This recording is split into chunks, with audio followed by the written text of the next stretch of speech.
आपली हवा आहे इंडिया भर आवाज कर कोणाच डर समजा इसरला का एन्जॉय कर एन्जॉय कर एन्जॉय कर लई दिसाना आलाया हाता मंदी चान्स लई दिसाना आलाया हाता मंदी चान्स आता होऊन जाऊ दे ना अगेन डान्स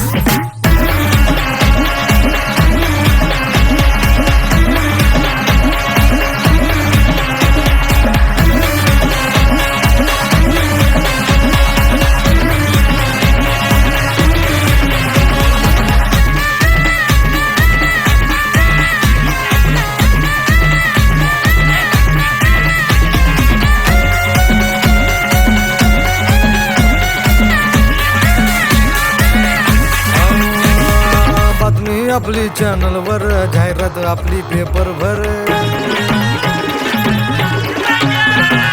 व्हायरल आपण व्हॉट्सअप वर फेमस आपण फेसबुक वर रिक्वेस्टी 100 फोटो आपला एक नंबर साऱ्या जगात हाय आपले लई फॅन्स साऱ्या जगात हाय आपले लई फॅन्स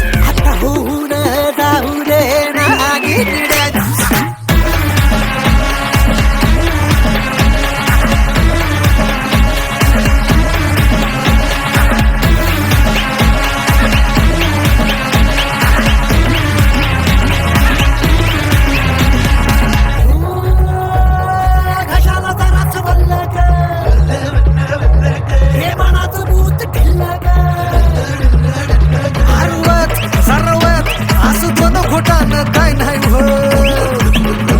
अरे वात रासात कोण घोटान काय नाही हो हो उद्या कल्लोष कर आपण उद्याचे आहोत winner congratulation in advance congratulation in advance आता होऊन जाऊ दे ना अगेन डान्स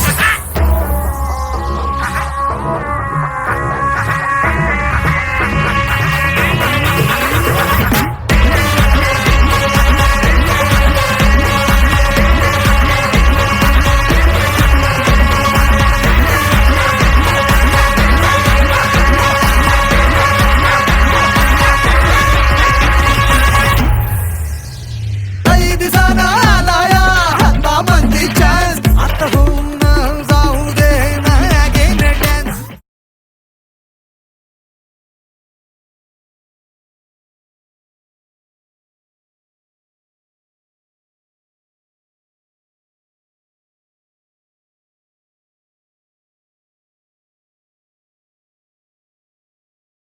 कोणी यायचे केले एका पायिकाने त्याचे म्हणतले हे आम्हीच करीत असो तेव्हा जोगरीने त्याचे म्हणतले पापी चांडाळ वैसे करा हा बोल तुम्हासे काही साबरा हे मीच केले म्हणाना म्हणून मणी अनुतापो तापला ब्राह्मणाजवळ निबंध काढला गेले ताणे सारे पापे मिटावया कारणे तेथून द्वारकेसी निघाला मग तृषाकांत उपवासे 7 दिसा पातला तेथे ग्रामाधिष्ठ देवता आणि ब्राह्मण वेशाचे उभे राहिले ते म्हणाले तुझे पापे नासले तू आता तोंड उसवी मग जोगऱ्याने तोंड उसविले त्या देवतेस त्याने जोगऱ्या चक्रपाणी पासी आला पुढे हात जोडून उभा राहिला भगवंताने कृपा दृष्टी पाहिला तिने तो सुखी झाला दरम्यानच्या काळामध्ये गोपाळ दूध संस्था मोरघेरा संजय फलकर त्याप्रमाणे आमच्या घराचे स्वतंत्र आरोग्य के बी साहेब आलेले आहेत त्यांना नानांना शुभेच्छा द्यायच्या आहेत आता मी ॲडव्होकेट के बी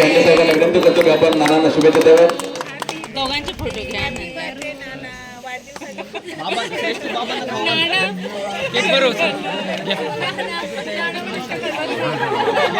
बाबा बाबा बाबा इकडं बाबा बाबा 81व्या वाढदिवसाच्या निमित्ताने आलेले सर्व अत्यंत बंधू भगिनी आपण अनेक लहानपणी अनेकांचे वाढदिवस साजरे करत असतो, पण वयाच्या 81व्या वर्षी कामांचा वाढदिवस आमच्या सोयरे आयोजित केला, त्याबद्दल त्यांना धन्यवाद देतो.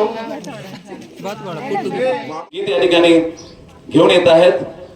तरी मी आजूबाजूला उभे असलेले सर्व सन्मानी पाहुणे, आप्तेष्ट, ग्रामस्थ सर्वांना विनंती करतो की आपण या सोहळ्यासाठी मंडपामध्ये बसून घ्यावं. शब्द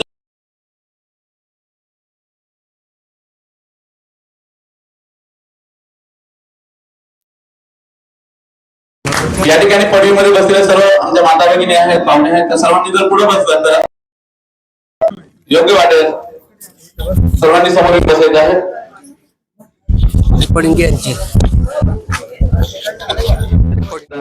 सर्व सन्मानी अध्यक्ष मध्यप्रदेश सगळी सर्व आदरणीय मानाच्या प्रमाण मतभक्त बनवण्यासाठी त्याच्यामध्ये बंधक करण्यासाठी त्यांना पुढील आयुष्यासाठी शुभेच्छा देण्यासाठी उपस्थित झालेला आहे. आदरणीय सर्वांचेच मनपूर्वक नक्की स्वागत. सर्वांनी बोलस्थानांचं अपमान झालंय. आजच्या या गोड अशा कार्यक्रमाच्या निमित्ताने सर्वांचं मी आरोग्य राज्य वतीने मनपूर्वक हार्दिक स्वागत करतो. सर्वांना विनंती करते की आपण मंडपामध्ये बसून घ्यावं. बाबांचं आगमन झालंय. या कार्यक्रम सुरू होण्याच्या अगोदर शक्तीच्या मनांनी स्वागत गीताच्या रूपाने या ठिकाणी स्वागत गीत सादर होत आहे. सन्माननीय विजयताई आयोजक या ठिकाणी स्वागत गीत सादर करतात.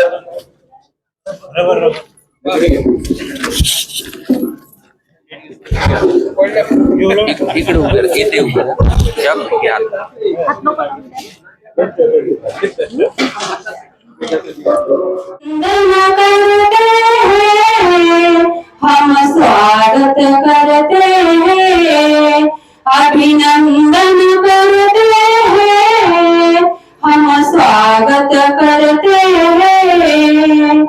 पलकों के आंचल में हम सब खुशियाँ भरते हैं, अभिनंदन करते हैं, हम स्वागत करते हैं, अभिनंदन करते हैं, हम स्वागत करते हैं. खुशी से दिल भर आया, लता सा तन लहराया, खुशी से दिल भर आया, लता सा तन लहराया.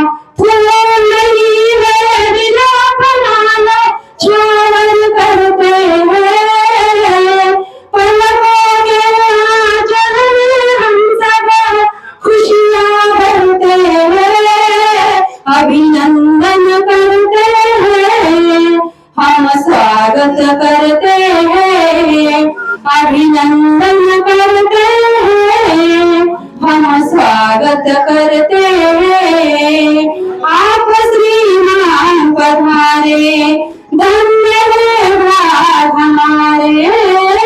आप श्रीमान पधारे, धन्य है भाग हमारे. हृदय प्रफुल्लित मनाति पुलकित गीत सवरते हैं, पलकों के आंचल में हम सब खुशियाँ भरते हैं, अभिनंदन करते हैं, हम स्वागत करते हैं, अभिनंदन करते हैं, हम स्वागत करते हैं. पलकों के आंचल में हम सब खुशियाँ भरते हैं, अभिनंदन करते हैं, हम स्वागत करते हैं. धन्यवाद. देवदेवतांच्या पूजन कार्यक्रमाची सुरुवात करत असतो. आजच्या या गोड अशा सोहळ्याच्या निमित्ताने विशेष सण साजरा करण्यासाठी या ठिकाणी आपल्या समोर येत आहेत आमचे दुसरे नाना आदरणीय आरोग्य सर या ठिकाणी विशेष सण साजरा करतात. असो तुला देवा माझा सदा नमस्कार, असो तुला देवा माझा सदा नमस्कार. तुझ्या दया दातृत्वाला अंत नाही पार, अंत नाही पार. असो तुला देवा माझा सदा नमस्कार, असो तुला देवा माझा सदा नमस्कार. तुझ्या कृपेने होतील फुले पत्थराची, तुझ्या कृपेने रे होतील फुले पत्थराची, तुझ्या कृपेने रे होतील फुले पत्थराची, तुझ्या कृपेने रे होतील मोती मृत्तिकेची, तुझ्या कृपेने रे होतील सर्परम्य हार, सर्परम्य हार. असो तुला देवा माझा सदा नमस्कार, असो तुला देवा माझा सदा नमस्कार. तुझ्या कृपेने होईल उषाच्या निशेची, तुझ्या कृपेने होईल सुधाच्या विषाची, तुझ्या कृपेने होईल पंगु सिंधू पार, पंगु सिंधू पार. असो तुला देवा माझा सदा नमस्कार, असो तुला देवा माझा सदा नमस्कार. तुझ्या कृपा सिंधू मला बिंदू धर्मिळेल, तरी प्रभो शत जन्माची मम तृषा समेल. तुझ्या कृपा सिंधू मला बिंदू धर्मिळेल, असो तरी प्रभो शत जन्माची मम तृषा समेल. तुझ्या म्हणून आलो देवा भगत भगत दार, भगत भगत दार. असो तुला देवा माझा सदा नमस्कार, असो तुला देवा माझा सदा नमस्कार.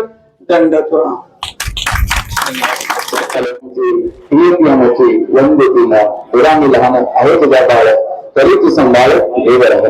आता किती मोठे झालं, किती काही जणांना देवाच्याकडे जाऊ शकत नाही, म्हणून देवाचं स्मरण या ठिकाणी विशिष्ट रूपाने या ठिकाणी झालेलं आहे. त्याच्यामुळे असं म्हणतात की किती जगाने अपेक्षा मिळालेलं आयुष्य कसं जगावे त्याला कळतं ना, ते आयुष्यामध्ये यशस्वी झाला. मनाने देवाने आणि वाचन मंगल जपलं की माणूस यशस्वी होतो. इंद्रियावरती नियंत्रण ठेवलं, मर्यादा सांभाळल्या आणि त्याला जमलं ना तर खऱ्या आयुष्य बदलत असतं. अशा या व्यक्तींची गणना ही असामान्य व्यक्तींमध्ये होत असतं.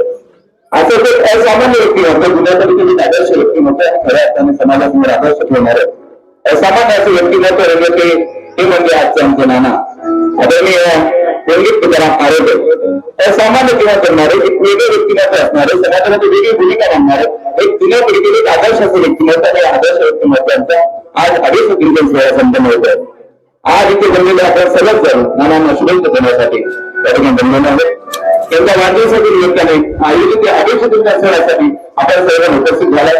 आपल्या सर्वांनी पुन्हा एकदा आमच्या आरोग्य कार्यालयाच्या मनपूर्वक स्वागत करतो.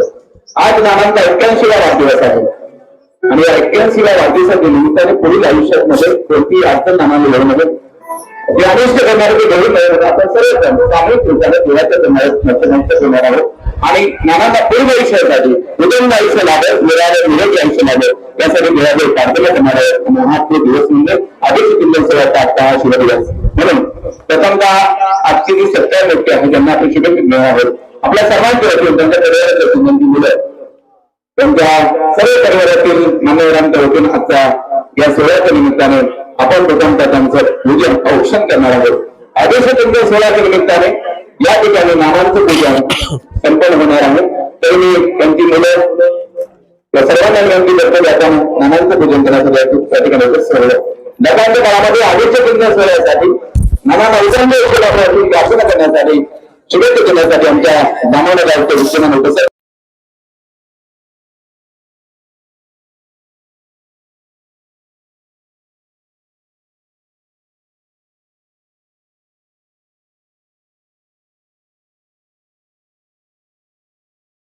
शुभ आगमन झालंय, त्याचप्रमाणे सागर गायकर यांचे आगमन झालंय. मी सर्वांचं आजच्या या सोहळ्याच्या निमित्ताने हार्दिक स्वागत करतो आणि संपूर्ण परिवाराला विनंती करतो की नानांचं पूजन करण्यासाठी, औक्षण करण्यासाठी आपण या ठिकाणी उपस्थित व्हायचं आहे. आदरणीय वहिनी सर्वांनी विनंती आहे, आपण नानांचं पूजन करण्यासाठी या ठिकाणी हवं. सत्कार मूर्तींचं पूजन करत झाल्यानंतर त्यांचा जीवनपट आणि त्यानंतर प्रवचन या ठिकाणी सुरू होणार आहे. आपण किंवा ताट घेऊन या ठिकाणी उपस्थित व्हायचं. नानांच्या पूजनासाठी आपण सर्वांनी या ठिकाणी उपस्थित व्हावं. पूजन झाल्यानंतर नानांचा जीवनपट या ठिकाणी आपल्या समोर मांडण्यासाठी आदरणीय परमपूज्य महंत श्री फाटे बाबा या ठिकाणी जीवनपट सांगतील आणि त्यानंतर प्रवचनरूपी सेवा आरंभ होणार आहे. सत्कार मूर्तींचं पूजन करण्यासाठी आपण संपूर्ण परिवाराने या ठिकाणी उपस्थित व्हायचं आहे. नानांना उदांत आयुष्य लाभो, उरलेलं आयुष्य निरोगी निरामय दीर्घ आयुष्य नानांना लाभो यासाठी आपण सर्वांनी प्रार्थना करायची आहे.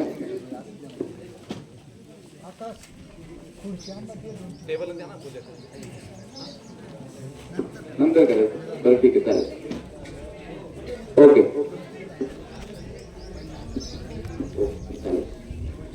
कधी आपण सर्वजण या ठिकाणी या बोर्ड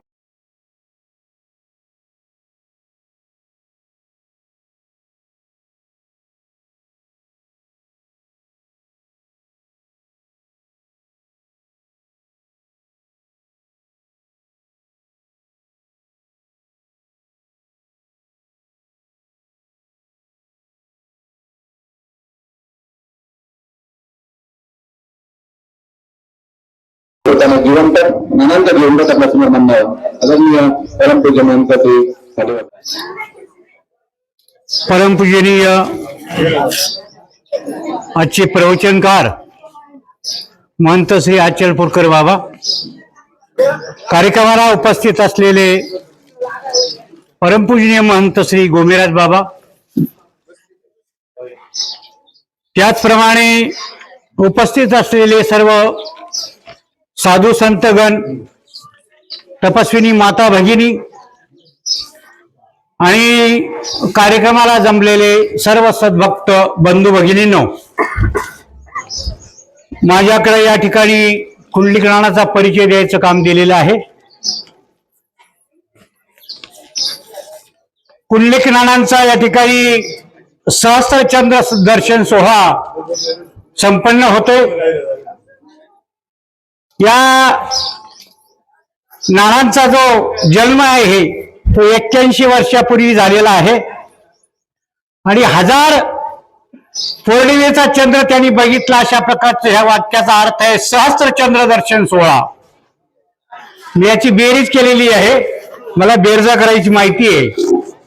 आणि म्हणून 81 वर्षाचे महिने होतात 972 आणि 3 महिने वर्षातून एकदा अधिक महिना येतो ते 27 महिने होतात. अशा प्रकारचं 999 पौर्णिमा आमच्या कुंडलिक नानाने पाहिलेले आहेत. 1000ला एक कमी आहे, 15 दिवसांनी येणारच आहे पुन्हा. अशा प्रकारचा हा सहस्त्रचंद्र दर्शन सोहळा, 1000 पौर्णिमेचा चंद्र हा अत्यंत पौर्णिमेला शुभ्र असतो. त्याचं चांदणं चांगल्या प्रकारचं असतं. दिवसासारखं त्याचं वातावरण तयार झालेलं असतं. फक्त चंद्रामध्ये आणि दिवसामध्ये फरक आहे. सूर्य प्रखर आहे, चंद्र शीतल आहे. अशा प्रकारच्या या चंद्राचं 1000 वेळा दर्शन घेणारे कुंडलिक नाना यांचा या ठिकाणी आपण हा अभिष्ट चिंतन सोहळा संपन्न करतोय. कुंडलिक नानांचा जन्म 81 वर्षापूर्वी झाला. मी तुम्हाला पहिलेच सांगितलं, त्यांच्या वडिलाचं नाव आहे तुकाराम गोविंद आरोटे आणि आईचं नाव आहे ठोकूबाई तुकाराम आरोटे. या दाम्पत्यांच्या पोटी कुंडलिक नानांचा जन्म झाला. कुंडलिक नानांचं जीवनचरित्र वेगळ्या प्रकारचं आहे. त्यांची मोठी बहीण कृष्णाबाई दामू जाधव आणि मोठे बंधू श्री मुरलीधर तुकाराम आरोटे यांच्यानंतर यांचा जन्म झाला आणि यांचा जन्म झाल्यानंतर यांची आई 1.5 वर्षांनी कैवल्य पदाकडे गेलेली आहे. नाना अनाथ झालेले आहेत. अनाथ माणसाचा अत्यंत कठीण प्रसंग असतो, त्याला कळत नाहीये. माझ्याकडचं एक बारीक उदाहरण सांगतो. आमच्या इथं मांजर होती, मांजरीला पिल्लं झाली. पिल्लं झाल्यावर 8-10 दिवसांनी त्यांचे डोळे उघडले आणि मांजर शिकारी प्राण्यांनी नेली. नेल्यानंतर दिवसभर काही तपास नाहीये. पिल्लं आडायला लागली, का रडतात म्हणून त्या खोक्यामध्ये मी पाहिलं मांजर नाही. आमचा मांजरीला खाऊ घालणारा माणूस आहे संजू, त्याला विचारलं तर म्हणला सकाळीच काला खायला आली नव्हती. मांजरं काही दूध पिणार, त्यांना पेता येणार, चमच्याने त्यांच्या पोटात जाईना आणि रात्रभर ती आरडत होती. एवढा मोठा मी माणूस आहे, तुमच्या समोर उभा आहे, डसा मी रडलो. आता या पिल्लांना काय करायचं? प्राणी आहे, ते मुख प्राणी आहेत आणि इतक्या बारीक या पिल्लांना काय करायचं? अशा प्रकारचं मी माझ्या खोलीत एकटाच रडलो. अशा प्रकारचं आई गेल्यानंतर काय दुःख असतं, आई गेल्यानंतर कशा प्रकारचा वनवास असतो, आई गेल्यानंतर कशा प्रकारचं अनाथ जीवन असतं, हे कुंडलिक नानाने बघितलेलं आहे. आता दुसरी माणसं सांभाळतात त्याबद्दल काही नाहीये, परंतु आईचं वात्सल्य, आईचं प्रेम हे वेगळ्या प्रकारचं आहे. माझ्या भाषेत मी कायम सांगत असतो, कारण मुलाचं आणि आईचं वात्सल्य, बहीण भावाची प्रीती, मित्राचं स्नेह आणि भक्त आणि देवाचं जे नातं आहे त्याला भक्ती असं म्हणतात. हे 4 प्रकारचे प्रेमाचे जिव्हाळे आहेत. आणि म्हणून वात्सल्य ज्याला म्हणतात ते आईकडे असतं. तिची ऊब वेगळ्या प्रकारची असते आणि त्या उभेमध्ये ज्या वेळेला बाळ येतं त्यावेळेला त्याला वेगळ्या प्रकारचा आनंद प्राप्त होतो. सलानी पाजलेलं दूध वेगळ्या प्रकारचं बाळशेदारपणा आणतं आणि चमच्यानी पाजलेलं वेगळ्या प्रकारचं असतं. आता सरकार सांगते, टीव्हीवर पाहतो मी सह्याद्री चॅनल पाहणारा माणूस आहे, बाकीचे चॅनल काही जास्त मी पाहत नाही, पण त्याच्यावर अशा प्रकारचे येते का आईने मुलाला दूध पाजलं पाहिजे. आता मधल्या काळामध्ये बऱ्याच आईंनी काय ते तब्येत बिघडती त्याच्यामुळं बंद केलं होतं. आता सरकार सांगते की नाही पाजा, म्हणजे लोकांनी सांगावं लागतंय मुलाला दूध पाजा. अशा प्रकारची प्रगती विज्ञानाची. आणि विज्ञान जगामध्ये आपण वावरतोय. या विज्ञान जगामध्ये काय घ्यायचंय, कशात प्रेम आहे, कशात वात्सल्य आहे, कशात जिव्हाळा आहे, हे आपण समजून घेण्याची ही काळाची गरज आहे. कुंडलिक नाना हे 4थी पर्यंत शिकले, अशा प्रकारचा परिचय माझ्याकडे आलाय. त्यांना साधारणतः वाचता येतं, त्यांचा व्यवहार चांगल्या प्रकारचा होता आहे. आता ते व्यवहार करत नाही, पहिले करत होते. आता त्यांची मुलं करतात, सुना करतात, ते व्यवहारात नाहीयेत. फक्त कुटुंबामध्ये एक ज्येष्ठ प्रकारची व्यक्ती म्हणून ते वावरतात, अशा प्रकारची व्यावहारिक. दुसरा प्रश्न अशा प्रकारचा आहे की कुंडलिक नाना हे चांगल्या प्रकारचे कलाकार आहेत. आमच्या संस्कृत साहित्यामध्ये सुभाषित आलेलं आहे, म्हणजे लोकांना वाईट वाटून घेऊ नका, ते सुभाषितकारांनी लिहिलेलं आहे, मी काही लिहिलेलं नाही, पण मी सांगणार आहे. साहित्य संगीत कला विहीन साक्षात पशुपुष्य विषाडहीन. ज्याच्याकडे कला आहे ना तो माणूस आहे, ज्याच्याकडे कला आहे ना तो कलाकार आहे. आणि ज्याच्याकडे कुठल्याच प्रकारची कला नाही त्याला उदाहरण दिले त्याने की पशु सारखे, याला शेपूट आणि शिंग नाही, फक्त शिंग आणि शेपूट नाहीये. अशा प्रकारचा बिगर कलेचा जो माणूस असेल त्याच्याबद्दलचं हे सुभाषित संस्कृत साहित्यातलं हजारो वर्षापूर्वीचं आहे.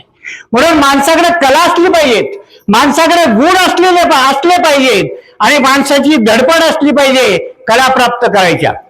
त्या ठिकाणी मला मिळालेल्या माहितीनुसार हे सुतारकाम चांगले करायचे, गाड्या करायचे, को करायचे, पळाभारी करायचे, कोळप करायचे, कुऱ्हाडीला दांडा करायचे, खोऱ्याला दांडा करायचे. पहिले अशाच प्रकारचे लाकडाचे दांडे असायचे. आता ते फॅब्रिकेटर्स झालेले ना, त्याच्यामुळे हे सगळं लाकडाचं गेलं, आता लोखंडाचं आलंय. कधी तुटेल सांगता येणार नाही. आणि त्याला काय करावं लागतं, वेल्डिंग करावं लागते. आणि वेल्डिंग केलेला माल हा सेकंड यांचा असतो. अशा प्रकारचं ते सुतारकाम करायचे. याच्यामध्ये उल्लेख आले लोहार काम करायचे. आता मला याच्यात माहिती नाही मिळाली, पण मी ब्राह्मणवाड्याला येऊन 30 वर्ष झाले. आमचे कुंडलिक नाना म्हणले बाबा चप्पल मीच सांगतो.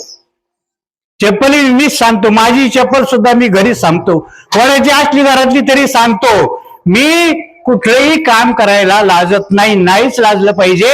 मनुष्य हा अशा प्रकारचा प्राणी आहे की तो कुठल्याही प्रकारचं काम करू शकतो. अशा कलागुणांनी परिपूर्ण असलेला आणि धडाडी असलेला माणूस कुंडलिक नाना आहे. माघार घ्यायची नाही, जे काही जमत नाही ते करून पाहायचे आणि करून पाहिल्यानंतर जमतंय हे निश्चित आहे. वाकरे करायचं सोपं नसते, फोडणी द्यायची सोपी नसते, ते शिकावं लागतंय. एकदा आळणी होईल, एकदा खरट होईल, एकदा उतू जाईल, एकदा बुरंडेल, काहीतरी होईल, पण पुन्हा चांगलं होईल. अशा प्रकारची ज्याची प्रयत्नाची पराकाष्ठा आहे तिथं यश येतं. आमच्या साहित्यामध्ये वाक्य आलंय, वाळूचे कणर गळीता तेलही गळे, वाळूचं तेल पडतं, अशा प्रकारचं उदाहरण त्यांनी दिले. म्हणून प्रयत्न जर तुम्ही केले तर तुम्ही काही करू शकता. अशा प्रकारच्या या कला कुंडलिक नानांनी जोपासलेल्या आहे आणि या कला केल्या, या कलागुणांना वाव दिला त्यांनी. ही कामं त्यांनी चांगल्या प्रकारची केली. यांच्या दोघा भावांचं राम लक्ष्मणाचं नातं हे अत्यंत महत्वाचं आहे. यांनी खूप कष्ट केलेले आहेत, वेरी फोडल्यात, बांधणी घातल्यात, वावरं सपाट केली, घरं बांधली, मुलं शिकवली, पुण्याला त्यांना घरं बांधून दिली, इथून हे गवंडी काम करायला गेले, सुतार काम करायला गेले. अशा प्रकारची ही जोडी अत्यंत कलाकुशल अशा प्रकारची जोडी आहे. आणि म्हणून कलागुणांनी भरीव अशा प्रकारचं काम करणारी ही माणसं आहेत. यांनी मुलांवर सुद्धा चांगल्या प्रकारचे संस्कार केले. धर्म यांच्या घरामध्ये चांगल्या प्रकारचा चालू आहे आणि अशा प्रकारचं धर्माचं शिक्षण, कर्माचं शिक्षण, सगळ्या प्रकारचे संस्कार त्यांनी मुलावर व चांगल्या प्रकारचे संस्कार त्यांनी केलेले आहेत. आमच्या कुंडलिक नानाला 4 मुलं आहेत, मुली वगैरे नाही आहेत. इथे त्यांची यादी आलेली आहे 4 मुलांची. आता दुसरा एक महत्वाचा मुद्दा मी आपल्याला सांगतो की कार्यक्रम कसा ठरवला, कोणी ठरवला, त्यांच्या मुलांनी कसा ठरवला हे माहिती नाहीये, परंतु अभिष्ट चिंतन सोहळ्यामध्ये आमच्या मेवणीबाई आहेत, आमच्या मंजुळाबाई, त्या बी याच्या सहभागी करून घेतल्या असत्या तर चांगलं झालं असतं. बऱ्याच कार्यक्रमांना मी गेलेलो आहे तिथं जिथं आई वडिलांचा अभिष्ट चिंतन सोहळा संपन्न झालेला आहे आणि त्या 75 वर्षाचा त्यांचा अमृत महोत्सवी वर्ष आहे. त्याही सुद्धा या ठिकाणी त्यांचंही स्वागत अभिष्ट चिंतन सोहळ्यामध्ये व्हावं अशा प्रकारची अशी माझी इच्छा होती. या पत्रिकेत तिचा उल्लेख नाही आहे. अशा प्रकारच्या या घरामध्ये चांगल्या प्रकारचे मुलांवर संस्कार केले. संस्कार ही अत्यंत महत्वाची गोष्ट आहे. मुलांवर संस्कार झाले पाहिजेत, त्यांना शिक्षण मिळालं पाहिजे, त्यांना मार्गदर्शन मिळालं पाहिजे, त्यांना नोकरी करण्यासाठी त्यांच्यात धाडस निर्माण केलं पाहिजे आणि त्यांनी आपल्या आईवडिलांची चांगल्या प्रकारची सेवा केली पाहिजे. अशा प्रकारचे धडे आईवडिलांकडून दिले जातात आणि म्हणून असे धडे त्यांनी दिले. मुलांनी त्या दिलेल्या धड्याचं चीज केलं आणि चांगल्या प्रकारची ही मुलं तयार झाली. धर्मामध्ये मी या धर्माबद्दल मी बोलणार आहे. नुसती कर्म करणारी मुलं नाही तर धर्म करणारी बी मुलं आहेत. गजानन भाऊंनी वयाच्या 56 वर्षाच्या आत 55 वर्षाच्या कालावधीत त्यांनी संन्यास घेतला, त्याग केला. संसार जो आहे, संसार मुळीचा नासका, विवेक करावा नेटका असं रामदासांचं म्हणणं आहे. संसार झाला, पुढे झालो, मुलगा 2 मुलं लाजलीला लागले, त्यांना घर बांधून दिलं, काय असं त्यांच्याकडे पुंजी ती त्यांच्या ताब्यात दिली आणि त्यांची पत्नी शैलाताई यांनी त्यांना परवानगी दिली. हा एक मोठा योगायोग आहे. पत्नीने सुद्धा परवानगी द्यावी लागते, नाही तर काही बाया नवऱ्याला सोडतच नाहीत. इथं थांबायचं, मुकाट्यानी म्हणतात, मुकाट्याने इथं थांबायचं. परंतु या ठिकाणी तसा प्रसंग घडला नाही. आपण देव करतायत, आपण त्याग करतायत, आपण परमेश्वराला शरण जात आहेत, आपण संन्यास घेतात आणि म्हणून अशा प्रकारचं अनुसरण शब्दाचा अर्थ आहे अनु म्हणजे पाठीमागे, शरण म्हणजे जाणे. परमेश्वराच्या पाठीमागे जाणं याला अनुसरण असं म्हटलेलं आहे. आणि ते अनुसरण गजानन भाऊने केलं. त्यांची मुलगी ती सुद्धा संन्यस्त झाली. चांगल्या प्रकारचा धर्माचा वारसा लाभलेलं कुटुंब आहे. असलेली मंडळी जी आहेत ही सुद्धा अत्यंत धार्मिक आहेत. आमचे दत्तोबा असतील, त्यांची पत्नी सुरेखा असेल, प्रकाश भाऊ त्यांची पत्नी अर्चना, अर्जुन त्यांची पत्नी विजया, अशा प्रकारच्या या 4 जोड्या आहेत. चांगल्या प्रकारच्या धार्मिक आहेत. आलेल्याचं स्वागत झालं पाहिजे. ग्रस्त आश्रमाचं वर्णन जे आहे ते वर्णन आता मी बरेच दिवस झाले प्रवचन करत नाही, निमार्ध माझं विसरून जाते आणि म्हणून नोट्स करून आणले. घर कसं असावं. सानंद सदनम स्वतःच्या सुदीव कांता मृदू भासिनी. घर असं असलं पाहिजे. सानंद सदनम, आनंदी अशा प्रकारचं सदन म्हणजे घर. स्वतःचे सुदीय, मुला ध्येयवादी असले पाहिजे. सुदीय म्हणजे ध्येय, चांगल्या प्रकारचं ध्येय मुलांकडे असलं पाहिजे आणि या मुलांकडे तशा प्रकारचं ध्येय आहे. कांता मृदू वासिनी, आमची मिवडीबाई मंजुळाबाई मृदू बोलणारी, गोड बोलणारी अशा प्रकारची पत्नी त्यांची आहे. आणि म्हणून अशा प्रकारची पत्नी, गोड बोलणारी, ध्येयवादी मुलं, चांगल्या प्रकारचं घर, सुसंस्कारित घर, अशा प्रकारच्या घराचं वर्णन केले. सन्मित्रम सुधनम, धन चांगलं असलं पाहिजे. जोडोनिया धन उत्तम व्यवहार आहे. बर का, धन जे आहे ना ते कसं पाहिजे, चांगल्या कामात, चांगल्या कर्तृत्वानं जगदमलेलं पाहिजे. 2 नंबर नकोय. 2 नंबरचं धन आलं, आपण 2 नंबर आणि पुढच्या कृती सुद्धा सगळ्यात 2 नंबर होती. 1 नंबर नाही मिळायचा. आणि म्हणून धन चांगलं असलं पाहिजे. सुधनम, चांगल्या प्रकारचं धन. आतिथ्य देव पूजनम, आदित्य, घरामध्ये आलेल्या पाहुण्याचं स्वागत झालं पाहिजे. आल्यानंतर त्याला बसायला दिलं पाहिजे, त्याला पाणी दिलं पाहिजे, त्याला चहा दिला पाहिजे, त्याला नाश्ता दिला पाहिजे. अशा प्रकारचं आलेल्या पाहुण्याचं स्वागत चांगलं झालं पाहिजे. त्याला घर म्हणावं. घर असावे घरासारखे, नको तर नुसत्या भिंती. तिथे असावा प्रेम जिव्हाळा, नको तर नुसती नाती. नुसती नाती नको आहेत. तिथं प्रेम जिव्हाळा असलं पाहिजे, तिथं स्वागत असलं पाहिजे, तिथं पाहुण्यांचं स्वागत झालं पाहिजे, त्यांचा सत्कार झाला पाहिजे, त्यांची विचारपूस झाली पाहिजे. त्याला ग्रस्ताश्रमाचं घर म्हणतात. देवाचं पूजन झालं पाहिजे. 2 टाइम 3 टाइम देव पूजला पाहिजे. ज्याला देवाची आठवण आहे त्याला सगळ्याची आठवण होती. ज्याला देवच आठवत नाही त्याला काहीच आठवणार नाहीये.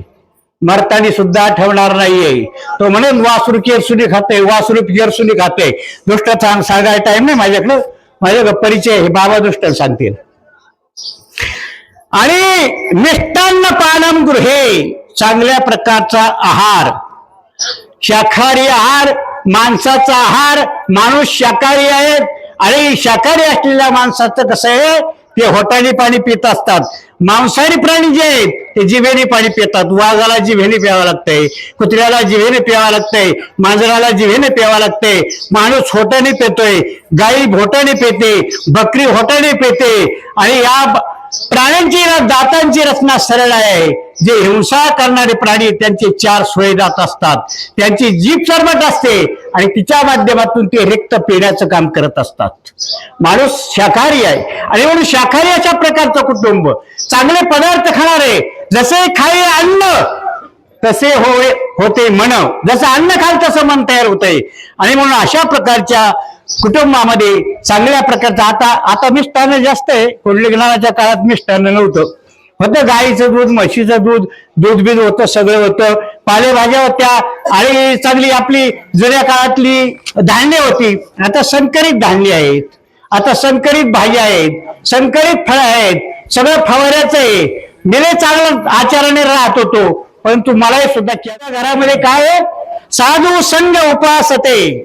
साधू संघ, संतांचा संघ, साधूंचा संघ आहे, मार्गदर्शन आहे. संत चरण रज लागता सहज, वासनेचे बीज जळून जाय. संतांचं पाय लागले तरी कुटुंबामध्ये, आपल्या घरामध्ये सगळे काय दोष आहेत ते निघून जातात. अशा प्रकारचे संतांचं काम आहे. आणि म्हणून संतांची सेवा करायचं काम कुटुंब करतंय, साधूची सेवा करायचं काम करतंय. आणि म्हणून आलेल्याचं स्वागत करायचंय, साधूंचं करायचंय, पूजन करायचंय, दान करायचंय. दान केलं तर ते आपल्याला पुढे कामाचं आहे आणि दान जर नाही केलं तर पुढे काही मिळणार नाहीये.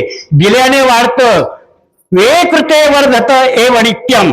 दिल्यानंतर वाढतो. असा संस्कृत साहित्याचा इतिहास आहे.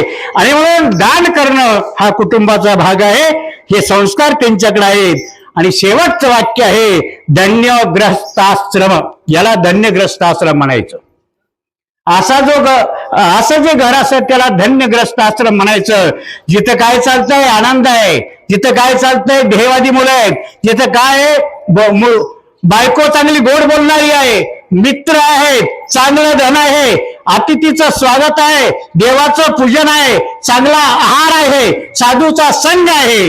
हा धन्य ग्रस्त आश्रम जो आहे तो आमच्या कुंडलिकनाथच्या घरामध्ये अशा प्रकारचा ग्रस्त आश्रम उभारलेला आहे.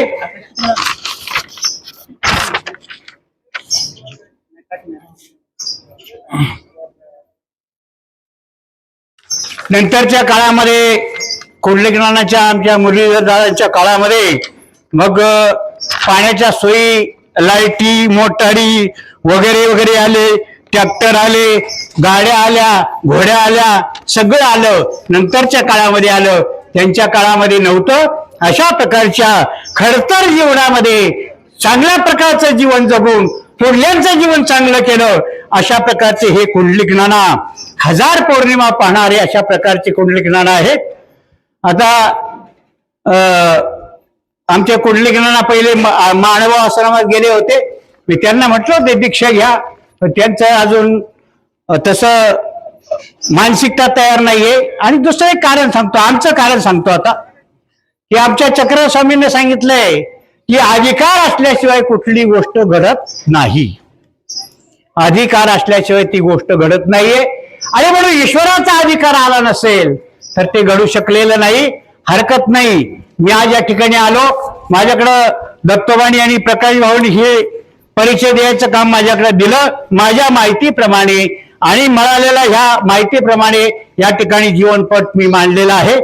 आमचे कुंडलिकनाना आणि आमच्या मंजुळाबाई यांना दीर्घायुष्य लाभो, चांगल्या प्रकारचं आरोग्य ईश्वरांनी त्यांना द्यावं. आणि त्यांच्याकडून त्यांच्याकडून मुलांना चांगलं मार्गदर्शन अजूनही मिळावं. आणि मुलांनी यांची चांगल्या प्रकारची आतापर्यंत सेवा केली, याही पुढे त्यांच्याकडून आईवडिलांची चांगली सेवा घडावी अशा प्रकारची ईश्वरचरणी प्रार्थना करतो. माझ्या 2 शब्दांना ठिकाणी विराम देतो. आपल्याला जे आवडलं असेल ते घ्या, न आवडलेलं आपण टाकून देऊ शकता. अशा प्रकारची या ठिकाणी पुनश्च एकदा विनंती करतो आणि थांबतो. वंदे श्री चक्रधर. तरी प्राप्त ते इष्ट म्हणून राहा, ही आपली संस्कृती आहे. जे आपल्याला पाहिजे ना ते नाही मिळत, परंतु ते मिळाले ना त्यामध्ये समाधान मानलं तर माणूस मोठा होतो, जीवन यशस्वी होतं. असं एक अतुलनीय व्यक्तिमत्व म्हणजे आमचे नाना कुंडलिक तुकाराम आरोटे यांच्या 81व्या वाढदिवसाच्या निमित्ताने त्यांना अभिषेकचिंतन करण्यासाठी विविध क्षेत्रातील मान्यवर पाहुणे मंडळी या ठिकाणी उपस्थित आहेत. मी पुन्हा एकदा आपल्या सर्वांचं शब्दस्मरणाने मनपूर्वक अधिक स्वागत करतो.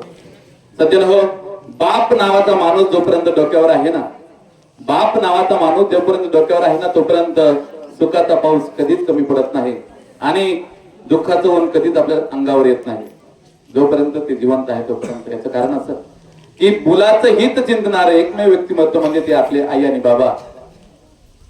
आणि खऱ्या अर्थाने आई बाबांच्या ऋणातून आपण कधीच मुक्त होऊ शकत नाही. म्हणून या ठिकाणी हा अभिष्ट चिंतन सोहळा त्यांच्या मुलांनी या ठिकाणी संपन्न केला. आणि यासाठीच हा अट्टहास केला की माझ्या आई वडिलांच्या ऋणातून मी कधीच मुक्त होऊ शकत नाही. त्यांच्या त्यांना नतमस्तक होण्यासाठी या ठिकाणी आजचा हा अभिष्ट चिंतन सोहळा संपन्न होत असताना या महाराष्ट्राचे सुपुत्र, समाज प्रबोधनात उत्तुंग असं काम करणाऱ्या आमच्या मानभाऊ संप्रदायातील एक आदर्श व्यक्तिमत्व आदरणीय अचलपूरकर बाबा यांचं प्रज्वलरूपी सेवा आपण आयोजित केली. आपल्या विनंतीला मान देऊन या ठिकाणी आले आणि उत्कृष्ट पद्धतीने आपल्या अमृतवाणीतून त्यांनी प्रबोधन केलं, आपल्या सर्वांना मार्गदर्शन केलं. मी बाबांचं आजच्या या अभिषेक चिंतन सोहळ्याच्या निमित्ताने आरोग्य परिवाराच्या वतीने मनपूर्वक धन्यवाद व्यक्त करतो. बाबांना भगवान गोपाल श्रीकृष्ण उदंड आयुष्य देव. या महाराष्ट्रातील नव्हे त्या भारत भूमीची सेवा करण्याची संधी देवाने त्यांना देवी उदंड आयुष्य लाभावं अशी चक्रधर स्वामी त्यांना प्रार्थना करतो. आणि त्यांना पुन्हा एकदा आपल्या सर्वांच्या वतीनं धन्यवाद व्यक्त करतो. आई तुझं लेकरू येड को करू, रानात फसलंय, रस्ता चुकलंय, सांग मी काय करू. ज्यावेळेस प्रसंग येतो ना त्यावेळेस आपल्या पाठीवर हात ठेवणार एकमेव व्यक्तिमत्व असतं ते म्हणजे आपले आई बाबा. मेल्यानंतर आपण काही करतो, किती जेवण केलं, काही केलं ते त्याचा काहीच अर्थ नाही. असं आपल्या संस्कृतीमध्ये म्हटलं जातं की जिवंतपणे न देते अन्न, मेल्यावर करते पिंड जाणं, हे नव्हे कदापि अज्ञान. जिवंतपणे जेवढी आई बाबांची सेवा करता येईल ना तीच खऱ्या अर्थाने त्यांना स्फूर्ती देणारे असते, त्यांचं आयुष्य वाढवणारे असते. म्हणून हा अभिष्ट चिंतन सोहळा उत्कृष्ट पद्धतीने या ठिकाणी संपन्न करत असताना आपल्यासारखी मोठी माणसं या ठिकाणी नानांना शुभेच्छा देण्यासाठी उपस्थित झाली. म्हणून सर्वांचेच शुभेच्छा नानांना मिळणार आहेत आणि पुढील आयुष्य, उदंड आयुष्य, भविष्य काळामध्ये त्यांना आरोग्य, निरामय आरोग्य जगण्यासाठी बाबांनी सांगितल्याप्रमाणे शताब्दी महोत्सव साजरा करण्याचे शताब्दी सोहळा आपण या ठिकाणी निश्चित साजरा करून असं आयुष्य देवाने त्यांना द्यावं अशी प्रार्थना करतो. आणि या ठिकाणी अनेक मान्यवर उपस्थित आहेत. आमच्या ब्राह्मण गावचे सरपंच, उपसरपंच, त्याप्रमाणे विविध पदाधिकारी, आमच्या विविध कार्यकारी सेवा सोसायटी व्हाईस चेअरमन सन्माननीय गाजवान देखील या ठिकाणी आलेले आहेत. विविध मान्यवर आहे, आदरणीय आवटी साहेब आहेत, सगळेच मान्यवर, त्यांच्या मुलांचे सर्व मित्र परिवार, पुणे येथे पण आलेले सर्व मान्यवर पाहुणे मंडळी, सर्वांच्या शुभेच्छा नानांना मिळणार आहेत. परंतु प्रातिक स्वरूपामध्ये आपल्या शुभेच्छा शब्दबद्ध करण्यासाठी ज्या मान्यवरांचा नामोल्लेख या ठिकाणी मी करत आहे त्यांनी यावं, नानांना उदंड आयुष्यासाठी शुभेच्छा द्याव्या. त्यामध्ये प्रथमतः आदरणीय आवटी साहेबांना विनंती करतो की आपण या ठिकाणी नानांना शुभेच्छा देण्यासाठी या ठिकाणी उपस्थित व्हावं. उपस्थित बंधू आणि भगिनी, आदरणीय कुर्डी तुकाराम रोटे म्हणजे आमचे नाना यांच्या आजच्या 81व्या वाढदिवसाच्या निमित्तानं उपस्थित झालेले सर्व सन्माननीय पाहुणे मंडळी, नातेवाईक, आप्तेष्ट, मित्रपरिवार, राजकीय, सामाजिक, कला, क्रीडा, शिक्षण क्षेत्रातील सर्वच मान्यवर, विशेषतः आज नानांचा ज्यांनी जीवनपट मांडला ते अचल पुरकर महाराज, त्यांना वंदन करतो. नानांचा खऱ्या अर्थानं त्यांचा संघर्ष ज्यांनी मांडला ते फाटे बाबा. असो, वेळ झालेला आहे. शैलताईचं लग्न झाल्यानंतर त्या कुटुंबाशी जो संपर्क आला त्यातून नाना उलगडत गेले आणि खऱ्या अर्थानं वयाच्या 1.5 वर्ष असताना माता गेली.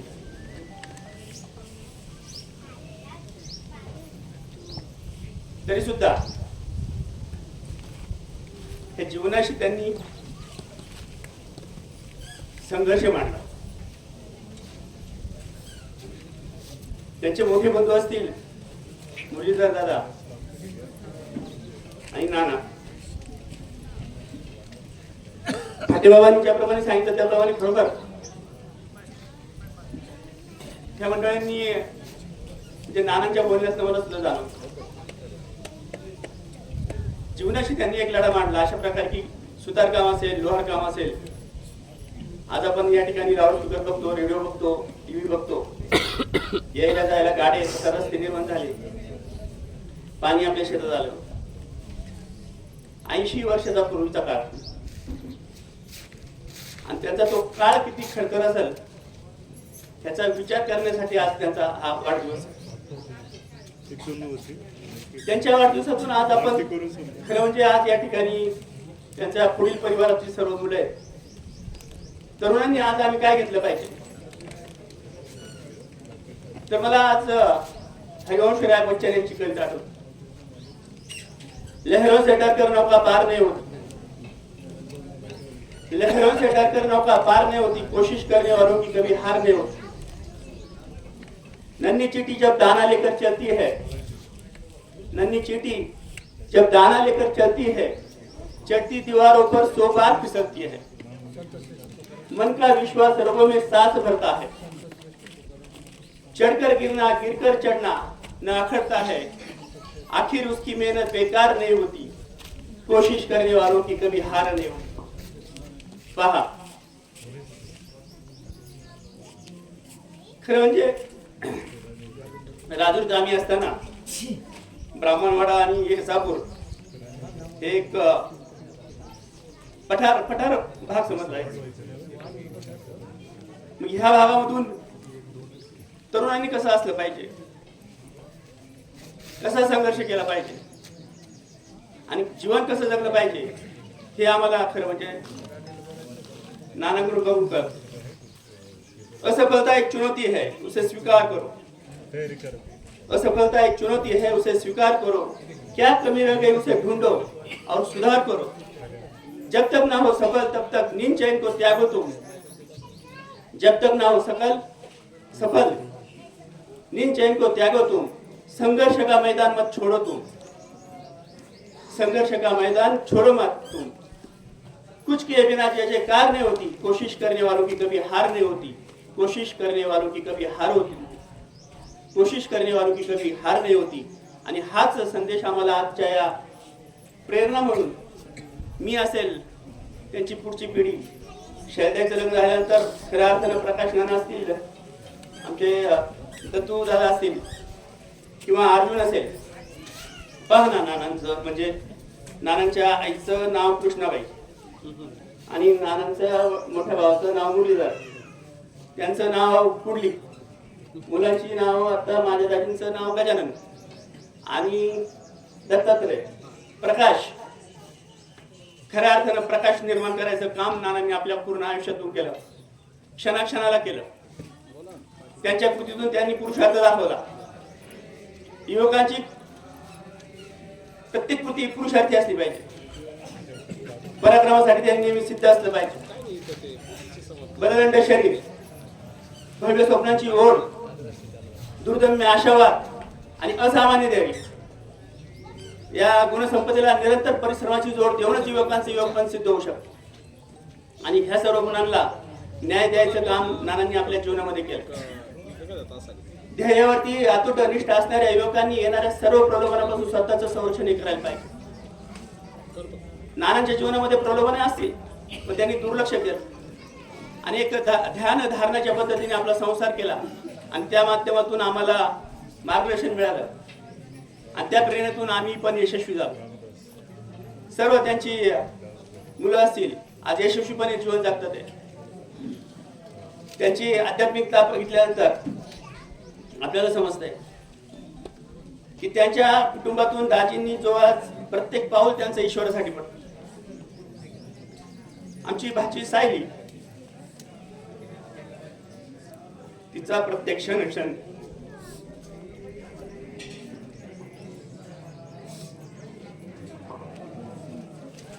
आणि तिचं प्रत्येक पाऊल ईश्वरासाठी पडतंय. असो, आपलं स्फटिकासारखं चारित्र्य आणि बुद्धिमत्तेच्या जोरावर आपल्या स्वतःचं, कुटुंबाचं, पर्यायाने समाजाचं आणि देशाचं स्वप्न त्यांनी पूर्ण करू शकतो आपण, हे त्यांनी त्यांच्या कृतीतून दाखवून दिलेले. म्हणून तर स्वामी विवेकानंदांनी तो युवकांसमोर आदर्श ठेवला, तो वीर हनुमंतरायाचा विकसित व्यक्तिमत्वाचा परिपूर्ण आविष्कार स्वामीजींनी वीर हनुमंतरायामध्ये पाहिला. अतुलित बलधामं हेम शैलापदेहं तनुजवन कृशानु ज्ञानी नामग्रन्यम सकल गुण निदानं वानर नामधीशम रघुपती प्रिय भक्तम वातजातम नमा. अतुलित बलधामं म्हणजे त्यांच्या बलाची तुलना कुठल्याही बलाशी होऊ शकत नाही असे आमचे मारुती राय. तनुजवन कृशानु ज्ञानी नामग्रन्यम, ज्ञानवंतांमध्ये सर्वश्रेष्ठ ज्ञानवंत. सकल गुण निदानं वानर नामधीशम, सकल गुण निदानं म्हणजे सगळ्या गुणांनी युक्त असे हे आमचे मारुती राय. सर्व म्हणजे जो चंचल प्राणी वानर, त्याचं नेतृत्व करणारे आमचे मारुती राय.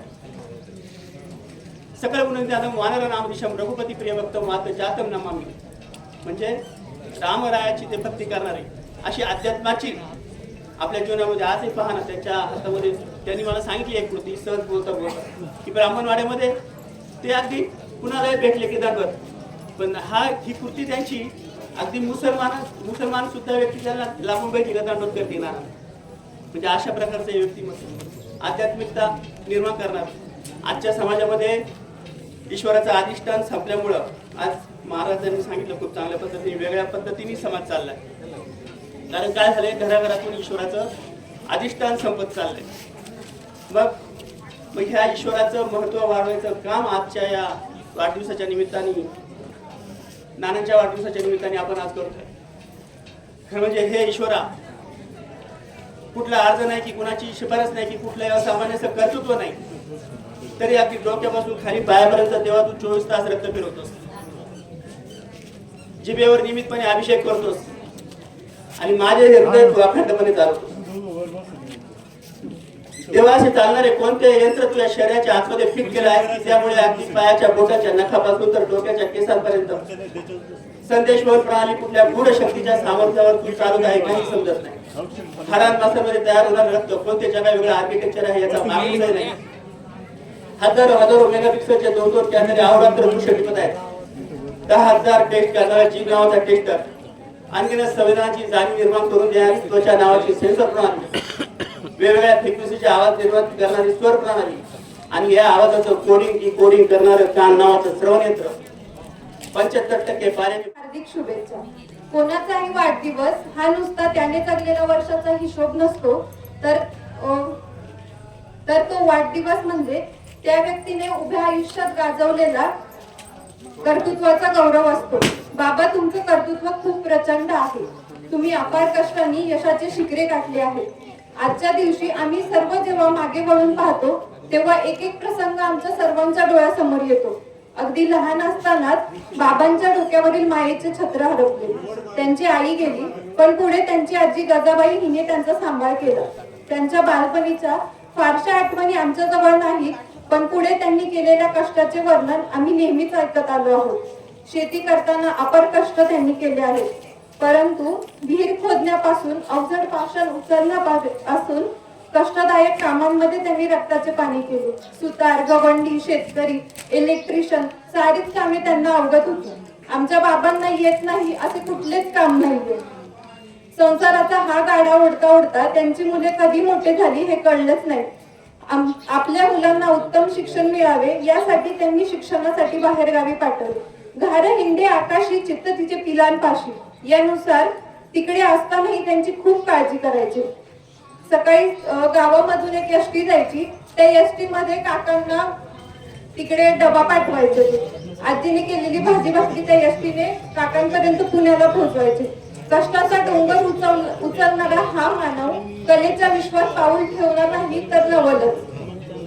आमचे बाबा उत्तम पखवाज वाजवतात, पण प्राचीन मराठीत रूढ असलेला भारुड हा प्रकार ते उत्तमरित्या सादर करतात. आपल्या सवंगड्यांसोबत त्यांनी अनेक पात्रे गाजवली आहेत. धार्मिक क्षेत्रातही आपली कामगिरी उत्तम बजावली. दारी आलेला पै पाहुणा साधू संत त्यांना कधी विनमुख पाठवले नाही. कित्येकदा आमची आजी चहा करून खायची, पण कधीच बाबांनी कुणाला असं विनमुख पाठवलं नाहीये.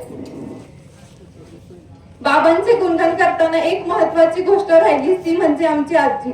असे म्हणतात की प्रत्येक यशस्वी पुरुषाच्या मागे एक खंबीर स्त्रीचा हात असतो. बाबांच्या आणि आम्हा सर्वांच्या सुखदुःखात आमची आजी खंबीरपणे आमच्या पाठीशी उभे राहील. लहानपणी तिने सांगितलेल्या गोष्टी आणि बक्षीस आणि दिलेला 1 रुपया आजही मनाला सुखावतो. बाबा, आजी, तुमचे उपकार शब्दबद्ध करण्यासाठी आजच्या दिवसासारखा शुभ मुहूर्त नाहीये. नेहमी माझे तुमच्याशी असलेले वर्तन एखाद्या दोस्तासारखेच असले तरी तुमच्या विषयी असलेला आदर व्यक्त करायला आमच्याकडे शब्द नाहीयेत. आम्हा सर्वांच्या जीवनाला आकार देणारे तुम्ही शिल्पकार आहात. परमेश्वर तुम्हाला निरोगी दीर्घायुष्य देवो, हीच प्रभूचरणी प्रार्थना. असणं गरजेचं आहे. संस्कारक्षम आजीबाई होत्या. एक आजीबाई नातवंडांना सांभाळण्याची सेवा असते त्यांची. नातवाने खूप त्रास दिला, एक दिवस खूप त्रास दिला. तिला वाटतं चला जसं आपल्या बाबांचा आपलं मंदिर आहे नाही का, किंवा आमचे गोबेराज बाबांसारखे मंत आहेत गावामध्ये राहतात. आजीबाई वैतागल्या, नातवाने खूप त्रास दिला, बोर झाला आणि बाबांकडे जाऊन दंडवत केला, नमस्कार केला, दर्शन घेतला. खूप त्रास देतो हा नातू. त्यावेळेला बाबांनी सांगितलं बाळपण आहे ते, कृष्णाला सुद्धा अभिनय नाहीये हे आमच्या आजीबाई सण करीत नाही. लहान लेकर नव्हते, ते खोड्या करणार, ते पडणार, जळणार, ते कचरा गोपरा करणार. ते वयस ते ना, ते त्या वयात तेच करावं लागतं ना. हा, तो काय पोते उचले का मध्ये पोते उचले निंदायला जायतो. सांगायला याचं काहीतरी काही आहे का, दोष आहे का कुंडलीमध्ये कांडलीमध्ये. बाबा म्हणले बाई त्या कर्मकांडात काही मला टाकू नको. कर्मकांड म्हणतात त्याला, बरोबर की. तुम्ही आम्ही जन्माला आलो लक्षात घ्या. जन्माला येणं जाणं कोण पंचायत कोण येतं का